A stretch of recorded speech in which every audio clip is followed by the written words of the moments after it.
Have you ever watched one of those old-timey cartoons where a character starts a tiny snowball rolling down a hill? It's charming at first, small, manageable, almost comical. It picks up a little speed, a little more snow. You know where it's going. You've seen the gag 100 times, but then something changes. The hill gets steeper, the physics get weird. The snowball isn't just getting bigger, it's absorbing everything in its path: trees, cabins, the occasional bewildered sheep. It stops being a snowball and becomes an avalanche, an event with its own gravity, its own inexorable logic. We've all been watching that snowball, tracking its progress. But the sound you're hearing now, that's the ridge giving way. The incline just steepened dramatically. And the rumbling isn't a distant curiosity anymore. It's the sound of the landscape fundamentally changing right under our feet. Welcome back to AI Replaced Me. It's June 7th, 2025, and I'm your host, Koby Ofek. This is episode 5. Today, we're not just talking about the snowball. We're talking about the avalanche. The moment when abstract forecasts become concrete timelines. When corporate strategy becomes a lived reality, and when the people building the AI are sounding alarms that are impossible to ignore. Let's start with the sound of the clock ticking louder. A piece in Time magazine landed this week asking what happens when AI replaces workers. But it wasn't really a question. It was a forecast. And the weather looks turbulent. The experts they cited are no longer talking about some distant abstract future for artificial general intelligence. They're narrowing the window to some time between 2026 and 2035. That's not a generation away. That's potentially within the next presidential term. This brings us to one of the most critical data points of the week, a development that deserves its own spotlight. Dario Amodei, the CEO of Anthropic, is not an outside critic. He's one of the chief architects of this new world. And this week, in a stunning interview with Axios, he stopped just hinting at the risks and laid them bare. He says AI companies and the government need to stop sugarcoating what's coming. His blunt forecast? AI could wipe out half of all entry-level white-collar jobs and spike unemployment to between 10% and 20% in the next 1 to 5 years. Let's pause and fully absorb the gravity of that. 1 to 5 years. This isn't a competitor or a regulator making a dire prediction. This is coming from inside the house. It's the equivalent of the people who designed the Titanic telling you, with increasing confidence, we've run the numbers again, and the iceberg is closer and larger than we initially thought. What does a 10 to 20% unemployment spike, driven by a single technological shift, actually look like? For context, the Great Recession saw unemployment peak at around 10% in the US. The COVID-19 pandemic caused a sudden, shocking spike to nearly 15%. Amodei is suggesting an economic disruption on that scale, not from a financial collapse or a global health crisis, but as a direct result of his product roadmap. He's speaking out, he says, because lawmakers don't get it. CEOs are afraid to talk about it, and most workers are unaware that this is about to happen. He paints a jarring potential scenario rattling around in his head. Cancer is cured. The economy grows at 10% a year.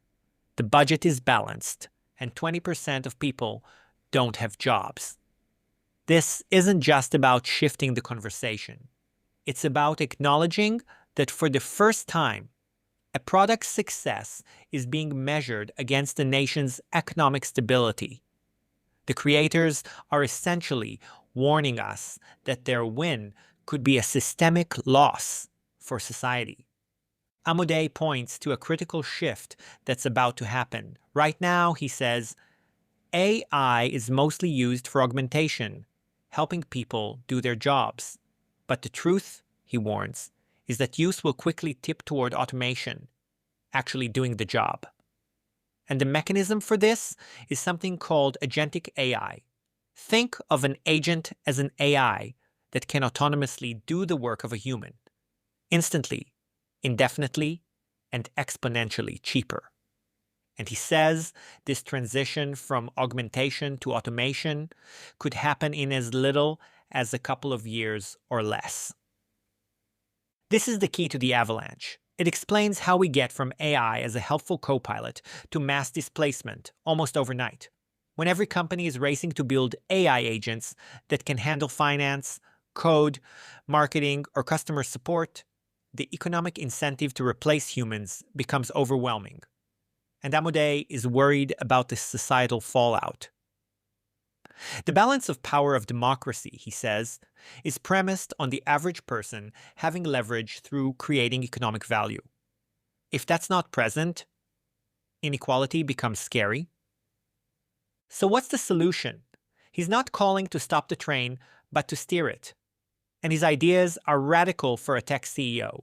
He floated the idea of a token tax, a small percentage of revenue from every time an AI model is used, which then gets redistributed by the government. He admits it's not in his economic interest, but sees it as a reasonable solution. For a CEO to proactively suggest a new tax on his own industry is a profound admission. It's a signal that the market, left to its own devices, will not solve the inequality it's poised to create. The train is moving too fast. And the person who designed the engine is telling us we need to start laying new tracks now. Now, let's pivot from the existential horizon to the immediate economic shockwaves. A recent Financial Times headline: Early adoption of AI will boost U.S. growth, affirmed a deliberate full-throttle acceleration. Major players, UBS, IBM, Microsoft, Google, are embedding AI into their core operations. And the money is following. In 2024 alone, private AI investment in the US hit an astounding $109 billion, dwarfing other nations. This is propelled by a uniquely American cocktail: a flexible labor market, massive tech infrastructure, and a regulation-light environment. But this velocity has a human cost. The rapid automation of entry-level white-collar work is happening now. This aggressive pursuit of growth creates a fascinating tension. The very flexibility of the US labor market that allows companies to adapt quickly also means the vanishing ladder effect is felt more acutely, potentially fueling youth unemployment and discontent. The recent federal move to prohibit state-level AI regulation, while intended to accelerate adoption, might just pour gasoline on that fire if it's seen as prioritizing corporate speed over societal stability. Meanwhile, the global chessboard is getting more complex. China isn't just competing head-to-head. It's playing a different game with sophisticated open-source models like DeepSeek, aiming for ubiquity and ecosystem control. And all of this plays out against a backdrop of renewed trade tensions. Every tariff, every restriction now has an AI undercurrent, creating a compounding fragility. AI-driven job displacement makes workforces vulnerable. Trade friction pushes companies to automate even faster to survive. The tension between economic velocity and social stability is rapidly becoming the defining challenge of this new era.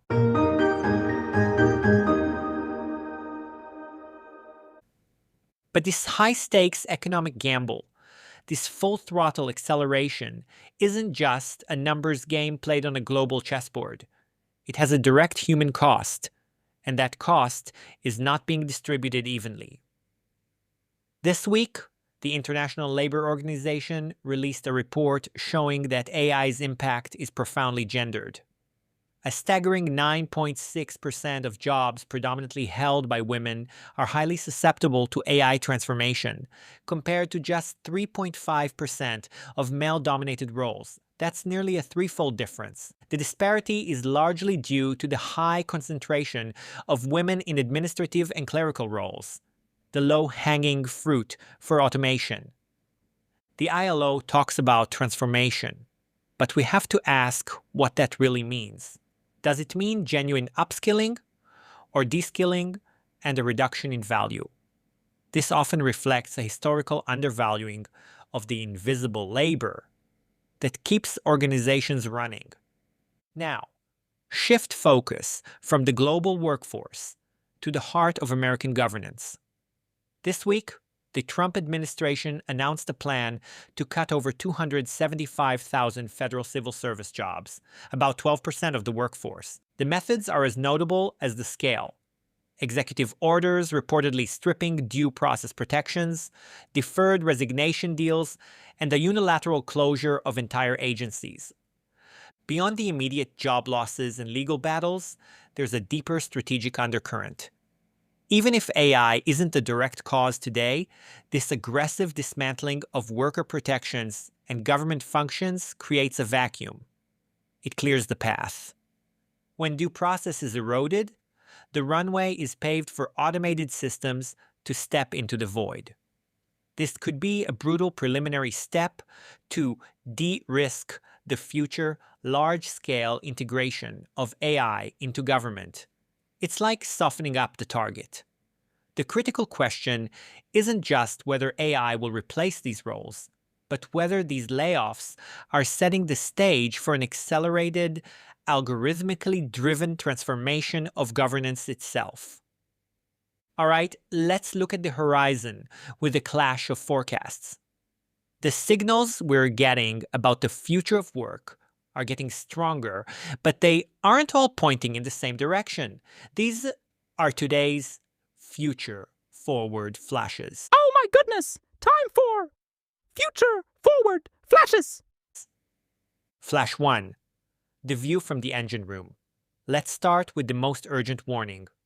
As we discussed, researchers at Anthropic are now forecasting that their own AI could automate a significant slice of white-collar jobs in just the next 2 to 5 years. This isn't a long-range weather report. This is a hurricane warning from the people seeding the clouds. The key takeaway here is the timeline.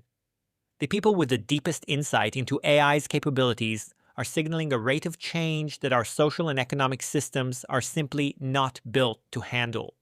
It reframes the discussion from adaptation to emergency preparedness. Flash 2. The geopolitical game board. The US-China tech rivalry continues to be the critical backdrop for everything. This week, the rhetoric from Washington intensified around further restricting China's access to advanced AI software and semiconductor technology. This isn't just trade policy, it's a strategic move to control the foundational technology of the 21st century. For the job market, this means the push for domestic AI development and manufacturing in the US will only accelerate, creating highly specialized jobs, but also increasing pressure on other sectors to automate to stay competitive in a fractured global economy. Flash 3. The counter-narrative. And now for the twist. Amidst these alarms, the U.S. Bureau of Labor Statistics offered its 2023 to 2033 employment projections. And it paints a picture not of annihilation, but of evolution. They project that jobs for software developers will grow by nearly 18%, personal financial advisors by over 17%, even lawyers by over 5%. The implication is a pivot to a symbiotic relationship with AI where humans partner with it, using it as a force multiplier for uniquely human skills, complex strategy, empathy, high-stakes negotiation. Flash 4. The fine print. So, how do we reconcile the BLS's steady growth with Anthropic's hurricane warning? The answer is in the fine print. The BLS report highlights a looming skills chasm. The jobs that are growing are not the same ones being automated. The path from being a data entry clerk to an AI systems architect is not a simple hop. It's a leap across a widening canyon. So while the BLS projects growth in high-skill AI-augmented roles, it doesn't negate the warnings about massive displacement for those whose tasks are being automated. The two forecasts aren't contradictory. They describe two different sides of the same violent economic churn. One describes the destination for the survivors. The other describes the storm itself. So, what do we make of a week like this? The snowball of AI innovation has become an avalanche, and its path is defined by two powerful forces: the sheer velocity of change and a profound reevaluation of human value.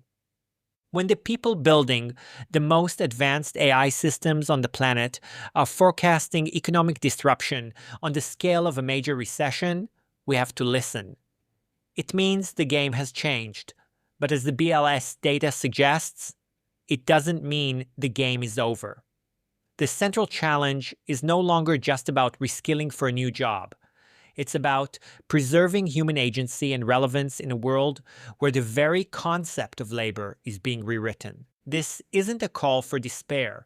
It's a call for a clear-eyed, urgent, and proactive response. The consistent message, whether from the BLS data or the thinkers calling for democratized AI, is that cultivating our uniquely human skills, critical thought, creativity, ethical reasoning, is now a fundamental survival strategy. This week, it became clearer than ever that AI isn't just a tool we're building. It's an environment we're entering. And the first rule of surviving an avalanche is to understand its power, respect its path, and move smarter and faster. The pink slips might be AI-generated, but the human response, our strategy, our ingenuity, our insistence on agency, is the one variable the algorithm can't predict. That is the story we still get to author. That's the core of the thinking I explore in my book. Keep your day job. How to AI-proof your career.